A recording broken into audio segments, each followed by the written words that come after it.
প্ৰমাণ হৈ গ'ল কালিৰ বিধেয়কখন উত্থাপন কৰাৰ পৰা যে বিজেপিয়ে আচলতে যে মহিলাক সন্মান নকৰে, আৰএছএছ আৰু বিজেপিয়ে যে মহিলাক সদায় তলত ৰাখিব খোজে। সেইকাৰণে 2023 চনত মহিলা বিলখন পাছ হোৱাৰ পাছতো সেই বিলখন লেট কৰিবৰ কাৰণে, সেই বিলখন নহবৰ কাৰণে তেওঁলোকে সমষ্টি পুনৰ নিৰ্ধাৰণৰ লগত তাত যুক্ত কৰি দিলে। 543খন আসনৰ ভিতৰত 33% আমি মহিলাবিলাকৰ প্ৰাৰ্থিত্ব বিচাৰো। সকলো বিৰোধী দলে বিচাৰে, আমিও বিচাৰো, ৰাইজৰ দলেও বিচাৰে। কালি যিখন বিধেয়ক আনিছিলে সেই বিধেয়কখন আগতে পাছ হৈ থকা বিধেয়ক এখন। 2023 চনত ওমেন্স ৰিজাৰ্ভেশ্যন বিলখন পাছ হৈ আছিলে। সেই আইনখনক আচলতে কালি নতুনকে অনা নাই, সেই আইনখনৰ এটা সংশোধনীহে আনিছিলে একচুৱেলি। তাৰ লগত এটা বস্তু যোগ কৰি দিছিলে, সেইটো আছিলে যে মহিলাসকলক 33% আৰক্ষণ দিয়া হ'ব। কিন্তু এই যে আৰক্ষণটো দিয়া হ'ব এছেম্বলি বা পাৰ্লিয়ামেণ্টত আসনৰ ক্ষেত্ৰত যে সংৰক্ষণ দিয়া হ'ব, তেতিয়াহে সংৰক্ষণ দিয়া হ'ব যেতিয়া পাৰ্লিয়ামেণ্টত চিট বাঢ়িব। আমাৰ পাৰ্লিয়ামেণ্টত 543খন আসন আছে লোকসভাত। এই 543খন আসনৰ ভিতৰতে মহিলাসকলক কিয় আসন নিদিয়ে? মূল কথাটো সেইটোহে। যোৱাবাৰ তেওঁলোকে ক'লে যে 543খন আসনৰ ভিতৰতে 33% সংৰক্ষণ হ'ব। এতিয়া এবাৰ ক'লে যে 543খনৰ ভিতৰত 543খন পুৰুষৰ কাৰণে থাকি যাব। নতুনকে আৰু আসন বৃদ্ধি কৰা হ'ব, সেইটো 815 নে কিমানলৈ, 815লৈ বৃদ্ধি কৰা হ'ব। তাৰ পৰাহে 33% আৰক্ষণ দিয়া হ'ব বা সংৰক্ষণ দিয়া হ'ব। চিটবিলাক যে নতুনকে 815খন কৰিব, তাৰ যিটো তেওঁলোকে ডিলিমিটেশ্যন ধাৰণা আনিছে, বিৰোধীবিলাকে সেই ধাৰণাটোক বিৰোধিতা কৰিছে। মই ভাবো যে এইটো সঠিকভাৱে বিৰোধিতা কৰিছে। কালি আচলতে 3খন বিল আনিছিলে, তাৰ ভিতৰত যিখন কনষ্টিটিউচনেল এমেণ্ডমেণ্ট বিল, সেই কনষ্টিটিউচনেল এমেণ্ডমেণ্ট বিলখন মহিলা সংৰক্ষণৰ লগত আসনৰ ডিলিমিটেশ্যন বা সমষ্টি পুনৰ নিৰ্ধাৰণক জড়িত কৰি দিয়াৰ কাৰণে কালি বিৰোধীবিলাকে তাৰ বিৰোধিতা কৰিলে। মই ভাবো যে কালি এই কামটো কৰি যেনে তেনে হিটলাৰহঁতৰ হাতৰ পৰা ভাৰতবৰ্ষখনক কালি বিৰোধীয়ে বচালে। হিমন্ত বিশ্ব শৰ্মাই যেনেকৈ আমাৰ অসমত সমষ্টি পুনৰ নিৰ্ধাৰণ কৰি আমাৰ আমগুৰিৰ নিচিনা সমষ্টি মাৰি পেলালে, আৰু হিমন্ত বিশ্ব শৰ্মাৰ নিজৰ ইচ্ছামতে গোটেই সমষ্টিবিলাক যেনেকে কাকুট কৰি পেলালে, এইবাৰ ভৱিষ্যতে যাতে কোনো দল জিকিব নোৱাৰে, অকল যাতে বিজেপি আৰু আৰএছএছে জিকি থাকিব পাৰে, তেনেকৈ সমষ্টি পুনৰ নিৰ্ধাৰণ কৰিবৰ কাৰণে মহিলা সংৰক্ষণ বিষয়টোক কালি তেওঁলোকে ব্লেকমেইল কৰি গোটেই বস্তুটো তাৰ লগত জড়িত কৰি পেলাইছে। আৰে ভাই, মহিলা সংৰক্ষণক আমি সকলোৱে সমৰ্থন কৰিছো। যোৱাবাৰ সেই একেখন বিল সকলোৱে পাছ কৰি দিছে যে 543টা চিটৰ ভিতৰত 33% চিট মহিলাসকলৰ কাৰণে সংৰক্ষণ হ'ব লাগে। সেইটো আৰম্ভ কৰি দিয়া। সেইটো আৰম্ভ নকৰি কৈছে যে গোটেই ভাৰতবৰ্ষৰ সমষ্টিবিলাকক পুনৰ ভাগ কৰি পেলোৱা হ'ব।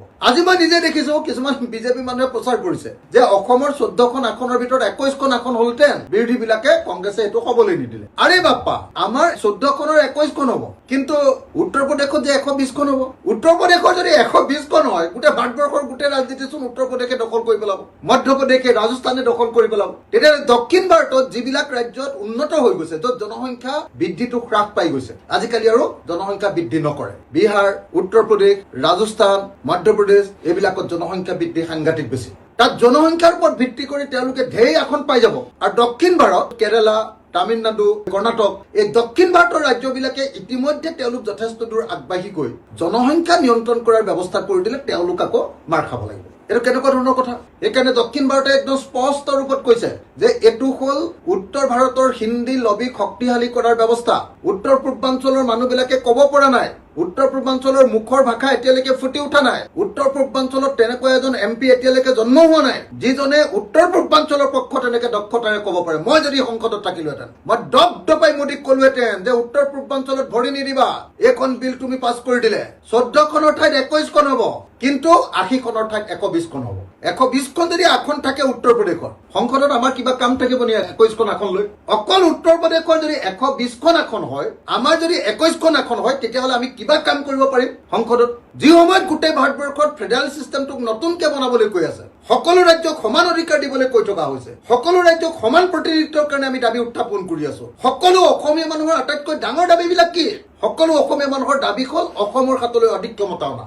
আৰু বিজেপিয়ে অসমৰ সকলো ক্ষমতা, ৰাজ্যৰ সকলো ক্ষমতা, ষ্টেটবিলাকৰ সকলো ক্ষমতা কাঢ়ি লৈ উত্তৰ প্ৰদেশ, বিহাৰ, ৰাজস্থান আৰু মধ্যপ্ৰদেশ, য'ত তেওঁলোকৰ শক্তি বেছি আছে, সেই ৰাজ্যবিলাকৰ হাতত গোটেই ভাৰতবৰ্ষৰ ৰাজনৈতিক অধিকাৰ অৰ্পণ কৰি দিব কৈছে। মই ভাবো যে কালি প্ৰথমবাৰৰ কাৰণে ভাৰতৰ ইতিহাসত, এই সময়খিনিত মোদীৰ হিটলাৰী যুগত প্ৰথমবাৰৰ কাৰণে সকলো বিৰোধী দল একলগ হৈছে, আৰু বিৰোধী দল একলগ হৈ কালি ভাৰতবৰ্ষক বিৰোধী দলসমূহে বচালে। কালি যদি সেইটো বচাব নোৱাৰিলেহেঁতেন তেতিয়াহ'লে অসম নামৰ ৰাজ্যখনৰ বৰ্তমানৰ যিখন সামান্য ৰাজনৈতিক অধিকাৰ আছে সেইটো নিশেষ হৈ গ'লহেঁতেন। আমাৰ 21খন আসনৰ কথা কৈছে পবিত্ৰ মাৰ্ঘেৰিটাই, হিমন্ত বিশ্ব শৰ্মাই কৈছে, কিন্তু উত্তৰ প্ৰদেশৰ যে 120খন আসন হ'ব সেই কথাটো কিন্তু তেওঁলোকে নকয়। 21খন আসনৰ সন্মুখত যদি 120খন আসন উত্তৰ প্ৰদেশত থাকে তেতিয়াহ'লে উত্তৰ প্ৰদেশৰ ওচৰত গোটেই ভাৰতবৰ্ষ নাচি থাকিব লাগিবনে নাই? 815খন আসনৰ ভিতৰত যদি অসমৰ 21খন আসন হয় তেতিয়াহ'লে তাৰ কিবা কাম থাকিব নেকি আপোনালোকে নিজে কওক। গতিকে কালিৰ বিলখন আছিলে সম্পূৰ্ণৰূপে আমাৰ যিটো যুক্তৰাষ্ট্ৰীয় ব্যৱস্থা, ফেডাৰেল চিষ্টেম, আমাৰ যিটো ফেডাৰেল ব্যৱস্থা, সেই ব্যৱস্থাৰ বিৰুদ্ধে এটা ডাঙৰ ষড়যন্ত্ৰ আছিলে। আমাৰ সৰু ৰাজ্যবিলাকৰ বিৰুদ্ধে একদম খতম কৰি দিয়াৰ বিজেপিৰ আৰু RSSৰ প্লেন আছিলে। চিৰদিনৰ কাৰণে যাতে বিজেপিয়ে ভাৰতবৰ্ষৰ ৰাজনীতি দখল কৰি থাকিব পাৰে, কোনোদিন যাতে গণতান্ত্ৰিকভাৱে অন্য কোনেও জিকিব নোৱাৰে, উত্তৰ ভাৰতৰ উত্তৰ প্ৰদেশ, বিহাৰ, ৰাজস্থান আৰু মধ্যপ্ৰদেশে যাতে গোটেই ভাৰতবৰ্ষ দখল কৰিব পাৰে, তাৰ কাৰণে কৰা কালিৰ এই ষড়যন্ত্ৰ সমগ্ৰ বিৰোধী দলবিলাকে যে উফৰাই দিলে, তাৰ কাৰণে মই সকলো বিৰোধী দলক মোৰ তৰফৰ পৰা, ৰাইজৰ দলৰ তৰফৰ পৰা, ৰাইজৰ দলৰ সভাপতি হিচাপে মই তেওঁলোকক ধন্যবাদ জনাইছো, তেওঁলোকক হাতযোৰ কৰি ধন্যবাদ জনাইছো অসমখন ৰক্ষা কৰাৰ কাৰণে, ভাৰতখন ৰক্ষা কৰাৰ কাৰণে। আৰু মহিলা সংৰক্ষণ আমি বিচাৰো, সকলো বিচাৰে। যোৱা 2023 চনত যিটো মহিলা সংৰক্ষণ 543খন আসনৰ ভিতৰত 33% মহিলা, সেইটো আমি সকলো বিচাৰো। কিন্তু আপোনালোকে নিজে কওক যে বিজেপিৰ সমান মহিলা বিৰোধী দল পৃথিৱীত আৰু কোনোবা আছে নেকি? বিজেপিৰ সমান পুৰুষতান্ত্ৰিক দল আৰু পৃথিৱীত কোনোবা আছে নেকি কওক? বিজেপিয়ে যিমান প্ৰেম কৰিবলৈ নিদিয়ে বিজেপি RSS, পাৰ্ক এখনত ল'ৰা আৰু ছোৱালী একেলগে থকাটো তেওঁলোকৰ কাৰণে সভ্যতাৰ বিৰোধী বোলে। মহিলাই কেনেকে ড্ৰেছ পিন্ধিব সেই কথাটো বিজেপিয়ে আঙুলিয়াই থাকে। মহিলাই কেনেকে ড্ৰেছ পিন্ধিব তাৰ সম্পূৰ্ণ অধিকাৰ মহিলাৰ হাতত আছে। ইমান যদি ভাল পায় অসম বিধানসভাত তেওঁলোকে কেলে 33% মহিলা দিয়া নাই? এইবাৰ বিধায়কৰ প্ৰাৰ্থী কেইগৰাকী আছিলে তেওঁলোকৰ? 126খন বিধানসভাৰ আসনৰ ভিতৰত কেইগৰাকী আছিলে? আমিতো 13ৰ ভিতৰত এজন দিছো, তেওঁলোকে কেইগৰাকী দিছে? গতিকে এটা কথা স্পষ্ট, আপোনালোকে সকলোৱে মনত ৰাখিব যে কালিৰ যি বিধেয়ক আছিলে সেই বিধেয়ক মহিলাসকলৰ সংৰক্ষণৰ কাৰণে নাছিল। মহিলাসকলক ব্লেকমেইলিং কৰি, মহিলাসকলক পণবন্দী কৰি কালি গোটেই ভাৰতবৰ্ষৰ যুক্তৰাষ্ট্ৰীয় ব্যৱস্থাক ভাঙি চুৰমাৰ কৰি দিব খুজিছিলে, গণতান্ত্ৰিক ব্যৱস্থাক ধ্বংস কৰি দিব খুজিছিলে। আৰু আমাৰ দেশৰ যুক্তৰাষ্ট্ৰীয় ব্যৱস্থা, ফেডাৰেল ব্যৱস্থা, ৰাজ্যবিলাকৰ অধিকাৰক নাইকিয়া কৰি উত্তৰ ভাৰতৰ কেইখনমান 4খন ৰাজ্যৰ হাতত সম্পূৰ্ণৰূপে অধিকাৰ প্ৰদান কৰিবৰ কাৰণে উত্তৰ প্ৰদেশ, বিহাৰ, ৰাজস্থান আৰু মধ্যপ্ৰদেশ, মূলতঃ এই 4খন ৰাজ্যৰ হাতত সম্পূৰ্ণৰূপে অধিকাৰ প্ৰদান কৰিবৰ কাৰণে অকল উত্তৰ প্ৰদেশে 120খন আসন পালেহেঁতেন, আমি পালোহেঁতেন 21খন আসন লৈ 120খন আসনৰ উত্তৰ প্ৰদেশৰ লগত আমি কি পাম কওক? যি সময়ত গোটেই ভাৰতবৰ্ষত দাবী উত্থাপন হৈ আছে যে ৰাজ্যবিলাকৰ ভোটৰ অধিকাৰ সমান হ'ব লাগে, ৰাজ্য সৰু হ'ব পাৰে কিন্তু অধিকাৰ সমান হ'ব লাগে, সেই সময়ত তেওঁলোকে উত্তৰ প্ৰদেশক দিব খুজিছে 120খন আৰু আমাক দিছে কেৱল 21খন। গতিকে ইয়াৰ তীব্ৰ বিৰোধিতা কৰাটো দৰকাৰ। আৰু কালি বিৰোধী দলবিলাকে ইয়াৰ তীব্ৰ বিৰোধিতা কৰি যি ধৰণে মোদীক শিক্ষা দিলে তাৰ কাৰণে মই তেখেতক ধন্যবাদ জনাইছো বিৰোধী দলসমূহ, আৰু ভৱিষ্যতেও সকলো বিৰোধী দলে ঐক্যবদ্ধ হৈ মোদীৰ এই শিক্ষাৰী তন্ত্ৰ বন্ধ কৰিব বুলি আশা প্ৰকাশ কৰিছো। মানে তামিলনাডু আৰু পশ্চিমবংগত আচলতে ইছ্যু কৰিবৰ কাৰণে নিৰ্বাচনৰ আগত এই বিলখন আনিছিল, কিন্তু পশ্চিমবংগত কি তেওঁলোকে ইছ্যু কৰিব? কাৰণ পশ্চিমবংগত আমাৰ মমতা বেনাৰ্জী নিজে মহিলা মুখ্যমন্ত্ৰী, তেওঁলোকে যদি ইমান ভাল পায় মহিলা মুখ্যমন্ত্ৰী এগৰাকী দিবৰ কাৰণে কেলে নকয়? তেওঁলোকৰ কেণ্ডিডেট কেলে এবাৰ মহিলা মুখ্যমন্ত্ৰী কৰি নিদিলে পশ্চিমবংগত? তেওঁলোকে ক'লে যে মহিলাৰ কাৰণে 33%, আমিতো চবেই সমৰ্থন কৰিছো 33% হ'ব লাগে, কিন্তু তাৰ লগত তোমালোকে সমষ্টি পুনৰ নিৰ্ধাৰণটো লগ লগাই নিদিবা। আমি চবেই 33% সমৰ্থন কৰিছো, কিন্তু 33% দিয়া দলটোক মই আহ্বান জনাইছো যে লগতে এইটো বস্তু লগাই দিয়া সেইখন আইনত যে ভাৰতবৰ্ষৰ প্ৰধানমন্ত্ৰী গৰাকীও মহিলা হ'ব লাগিব আৰু 3বাৰৰ ভিতৰত এবাৰ মহিলা হ'বই লাগিব। ৰটেশ্যন দি দিয়ক না, 3বাৰৰ ভিতৰত মহিলা এবাৰ হ'বই লাগিব, দি দিয়কচোন। তেতিয়া চাওঁ 33% নহয় জানো? 3বাৰৰ ভিতৰত এবাৰ হওক, নহলে 5 বছৰৰ ভিতৰত 1.5 বছৰ মহিলা হওক, তেতিয়াহে দেখিম আমি তোমালোকৰ কথাটো। গোটেই পৃথিৱীৰ আটাইতকৈ পুৰুষতান্ত্ৰিক দলটো তোমালোক হবা, মহিলাৰ ওপৰত সদায় খবৰদাৰী কৰিবা। মহিলাই কেনেকুৱা ড্ৰেছ পিন্ধিব, কেনেকুৱা কথা কব, কিমান সময়ত ওলাই যাব পাৰিব, কিমান সময়ত সোমাব লাগিব, কি খাব পাৰিব, কি খাব নোৱাৰিব, প্ৰেম কৰিব পাৰিব নে নোৱাৰিব, ভাল পোৱা ল'ৰাজনৰ লগত উদ্যান এখনত বহিব পাৰিব নে নোৱাৰিব, সেইবিলাক চব তোমালোকে কণ্ট্ৰল কৰিবা। আৰু তাৰ পাছত তোমালোকে মহিলাক ৰাজনৈতিক অধিকাৰ দিবা নহয়, ইয়াত তোমালোকৰ নাটক। গতিকে মই নিশ্চিন্ত কৈ আছো, আপোনালোকে একদম খাটাং থাকিব পাৰে, যিমানে চেষ্টা কৰিলেও মমতা বেনাৰ্জীক এবাৰ বিজেপিয়ে হৰুৱাব নোৱাৰে। যদি হৰুৱাব পাৰিলেহেঁতেন যোৱাটো নিৰ্বাচনতে পাৰিলেহেঁতেন, তেতিয়াই মমতা বেনাৰ্জীৰ আটাইতকৈ বেয়া দিন আছে। এইবাৰতো পশ্চিমবংগৰ মানুহে ঠিক কৰি লৈছে যে বঙালীৰ হাতৰ পৰা কোনো পধ্যে কেতিয়াও এই গুজৰাটীৰ হাতলৈ শাসন নপঠিয়ায়, উত্তৰ ভাৰতৰ মানুহৰ হাতলৈ শাসন নপঠিয়ায়। গতিকে এইবাৰ মমতা বেনাৰ্জীৰ তাত যিয়েই পৰিকল্পনা নকৰক লাগিলে, মহিলা ওমেন্স বিলাক লৈ যি ৰাজনীতিয়ে নকৰক লাগিলে, একদম পশ্চিমবংগত সাংঘাতিক ধৰণে মাৰ খাব। আৰু আমাৰ হিমন্ত বিশ্ব শৰ্মা যে গৈছে, হিমন্ত বিশ্ব শৰ্মা কথাবাৰ্তা শুনিছে নে নাই? মোৰ হাঁহি উঠে। হেৰৌ ভাই, এখন ৰাজ্যৰ মুখ্যমন্ত্ৰী হৈ গৈছা, তুমিতো ভাই দুটা এটা ভাল কথা কোৱা, অকল খালি 2 নম্বৰী কথাবিলাক, হিন্দু মুছলমান আমুক খালো তামুক খালো। আপুনি নিজে কওকচোন যে পশ্চিমবংগ বাঙালী মানুহ ইমান শিক্ষিত, সেইটো ঠাইত গৈ হিমন্ত বিশ্ব শৰ্মাৰ নিচিনা ফুকটীয়া কথাবিলাক কোৱা মানুহ এটাই।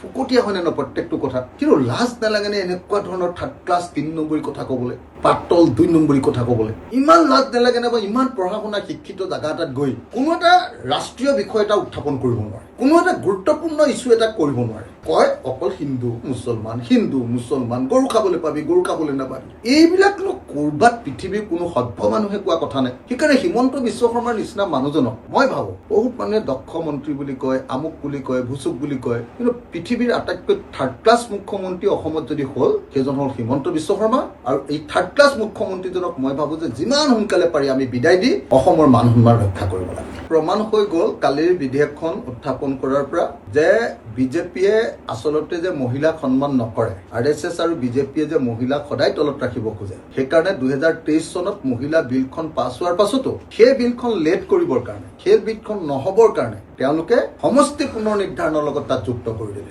543খন লোকসভাৰ আসন আছে, সেই 543খন আসনৰ ভিতৰত 33% আমি মহিলাবিলাকৰ প্ৰাৰ্থিত্ব বিচাৰো। সকলো বিৰোধী দলে বিচাৰে, আমিও বিচাৰো, ৰাইজৰ দলেও বিচাৰে। কিন্তু মহিলাক আৰক্ষণ দিয়াৰ নামত তুমি 815খন আসন কৰি, অসমৰ আসন 21খন কৰি উত্তৰ প্ৰদেশৰ আসন 120খন কৰি দিবা। আমাৰ অকল 21খন, উত্তৰ প্ৰদেশৰ 120খন, তাৰমানে 99খন আসন উত্তৰ প্ৰদেশৰ আমাতকে বেছি MP চিট হ'ব। এনেই অসমীয়া মানুহকেইটাই গৈ হিন্দীত ইংৰাজীত এটাও বাক্য ক'বগৈ নোৱাৰে, এইগাল গৈ এনেই বহি থাকে। কালি হেৰিয়ে কেনেকুৱা হিন্দী কৈছে শুনিছে নে নাই? এইবাৰ যে জিকি গ'ল যে মন্ত্ৰী হৈছিলে যে, লাট মাৰি হিমন্তই যে MP বনাই দিলে, কি নাম? জোহেন মোহনক কালি হিন্দী দেখি আমিয়ে নাজানো হিন্দী, সেইকাৰণে আমিতো ভাই সংসদলৈ নাযাওঁৱে। কিন্তু জোগন মোহনৰ হিন্দী শুনিতো কালিটোৱে তাজ্জব মানিবলগীয়া হৈছে। হিন্দীয়ে কৈছে নে, অসমীয়াই কৈছে নে, বাংলাই কৈছে নে, টাই ভাষাই কৈছে নে, কি ভাষা কৈছে তেওঁহে জানে। আৰু কি মানুহক ভাই MP পাতি লৈ গৈছে, সিহঁতে কি ক'বগে বাৰু কওকচোন? তাতে 21খন আসন, 21খন আসনৰ আগত যদি গোটেই হিন্দীয়ে দপদপাই থকা দাদাগিৰি, আমাতকে একদম ইমান ফুটমান লম্বা সেই MP কেইটাই যদি সংসদত দপদপাই হিন্দী ভাষাত দম দি থাকে 120 জনে, আমাৰ যদি 21 দি যায়, মোৰ নিচিনা একদম দিল থকাটো গ'লে বাৰু তাতে দাদাগিৰি কৰিব। মই দেখিছে নহয় 126খন আসনৰ ভিতৰত এখন আছো মই হিৰো, কিন্তু মই এৰি নিদিওঁ। কোন হিমন্ত এনেকে উল্টাই দিব, মই দেখিছে দাদা। তেনেকে হলে মোদীক মই ধৰিলোহেঁতেন। আৰু কোনোবা কলিজা থকা কোনোবা গৈছে নেকি কওক? যোৱাই নাই। গতিকে তাত গৈ 21খন আসন লৈ উত্তৰ প্ৰদেশৰ 120খন আসনত মৰিলেহে হ'ব। সেইকাৰণে কালি বিৰোধিতা কৰাটো খুব ভাল হৈছে, অসমক বচাই দিলে।